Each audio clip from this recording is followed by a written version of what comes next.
Assalamualaikum warahmatullahi wabarakatuh. Saya Yuni Ratnawati dari kelas manajemen 7B pagi.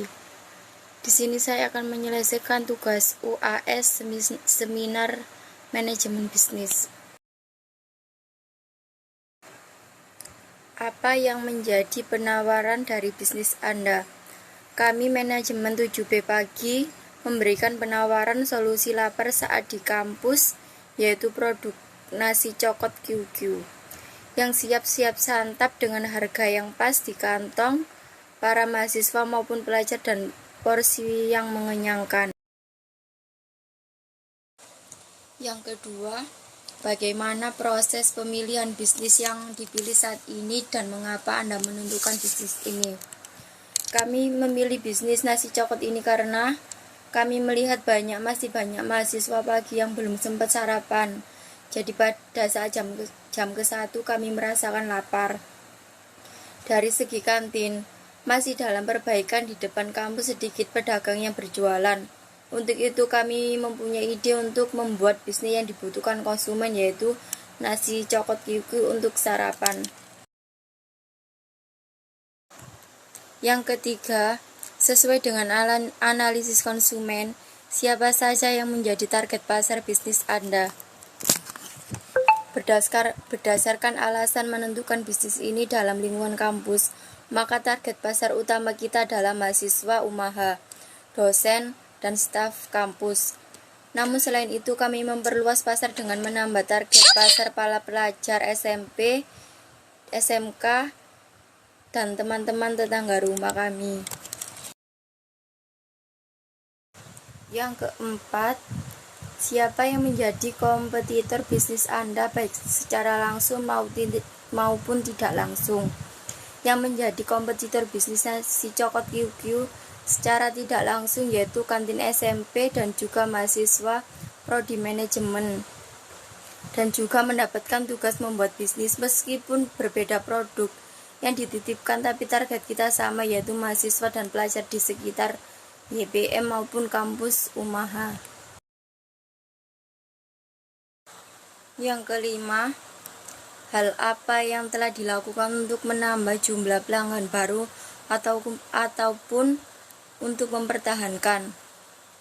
Untuk menambah dan mempertahankan pelanggan, ada beberapa strategi yang dilakukan, yaitu memproduksi sesuai dengan takaran awal sehingga tidak berubah. Yang kedua, menambah varian baru yaitu jamur atau mix jamur ayam, melakukan promosi dan membuat konten di media sosial Instagram untuk menambah pelanggan baru. Yang keenam, berapa jumlah pelanggan yang Anda miliki saat ini? Berapa jumlah pelanggan yang melakukan repeat order? Jumlah pelanggan kami memiliki selama bisnis nasi cokot QQ ini berjalan yaitu kurang lebih sekitar 70 pelanggan. Dan dalam jumlah presentase pelanggan yang melakukan repeat order sekitar 40%. Yang ketujuh, bagaimana peran digital marketing dari bisnis Anda? Seberapa efektif pelaksanaannya? Kami menggunakan digital marketing sebagai media promosi dengan memposting pamflet informasi bisnis dan membuat konten video usaha kita agar menjadi lebih menarik. Manfaat yang didapatkan antara lain menjangkau target lebih luas, mempermudah peningkatan penjualan, dan menghemat biaya promosi. Yang kedelapan, berapa banyak pelanggan yang dapat diperoleh dari marketing baik yang konvensional maupun digital marketing? Kami mendapatkan pelanggan dari marketing konvensional ataupun secara langsung dan digital marketing. Dari keduanya kami mendapatkan pelanggan yang sama banyak. Dalam 2 minggu awal penjualan kami berjual dengan menawarkan produk kepada mahasiswa yang disebut direct selling. Dan dalam 2 minggu akhir kami memulai memanfaatkan media sosial dengan baik sehingga mendapatkan pelanggan tanpa menawarkan produk secara langsung. Yang ke-9, Pemasaran mana yang kalian rasa lebih efektif oleh bisnis Anda dan mengapa? Jelaskan argumentasinya. Menurut saya, pemasaran yang efektif dan efisien dalam bisnis nasi coklat itu adalah digital marketing. Karena dengan sosial media, kami tidak perlu melakukan direct selling atau menawarkan produk kepada konsumen secara langsung, yang membuat waktu dan tenaga kita berkurang.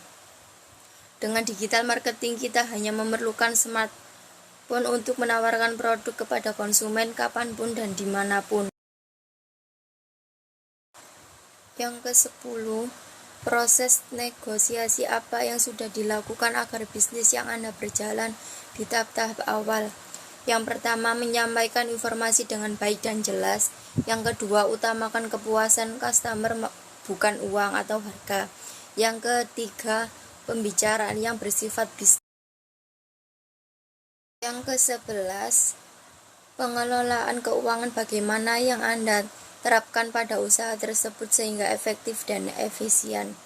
Kami menetapkan target keuangan, membuat anggaran perusahaan, memanfaatkan laba untuk pengembangan bisnis, dan membuat laporan keuangan. Yang ke-12, resiko apa saja yang dihadapi oleh bisnis Anda dan bagaimana cara mitigasinya.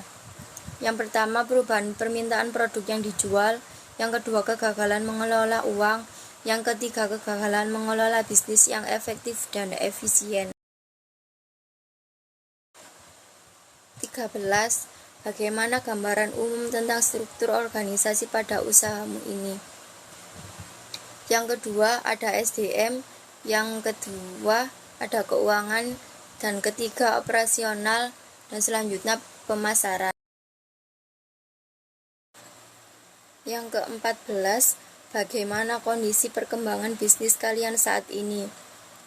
Dengan adanya digital marketing dan pengelolaan bisnis yang dilakukan cukup baik, bisnis nasi coklat kami berkembang sangat baik, apalagi dalam kalangan dosen. Bisnis ini kami mendapatkan pesanan untuk acara seminar oleh dosen, itu pun dapat membuat dan mengembangkan bisnis. Yang ke-15, bagaimana prospek bisnis Anda saat ini? Prospek atau peluang bisnis kami untuk masa depan yang akan datang mendapatkan gambaran akan meningkat dengan berjalannya digital marketing yang kita lakukan, di mana target pasar dosen dan mahasiswa sudah kita lalui, dan untuk kedepannya akan lebih banyak, yaitu organisasi atau seperti perkumpulan arisan, teman-teman, dan lainnya. Yang ke-16, akan dibawa kemana bisnis Anda ini dan apa keinginan Anda di masa depan terkait bisnis ini? Meskipun bisnis ini merupakan tugas mata kuliah, kami ingin untuk kedepannya akan terus berjalan dengan gambaran memiliki unit toko dan kita gunakan untuk mengelola bisnis ini. Dan selain itu, nasi coklat yang bervariasi. Akan ada menu camilan atau gorengan dan beragam juga minuman lainnya.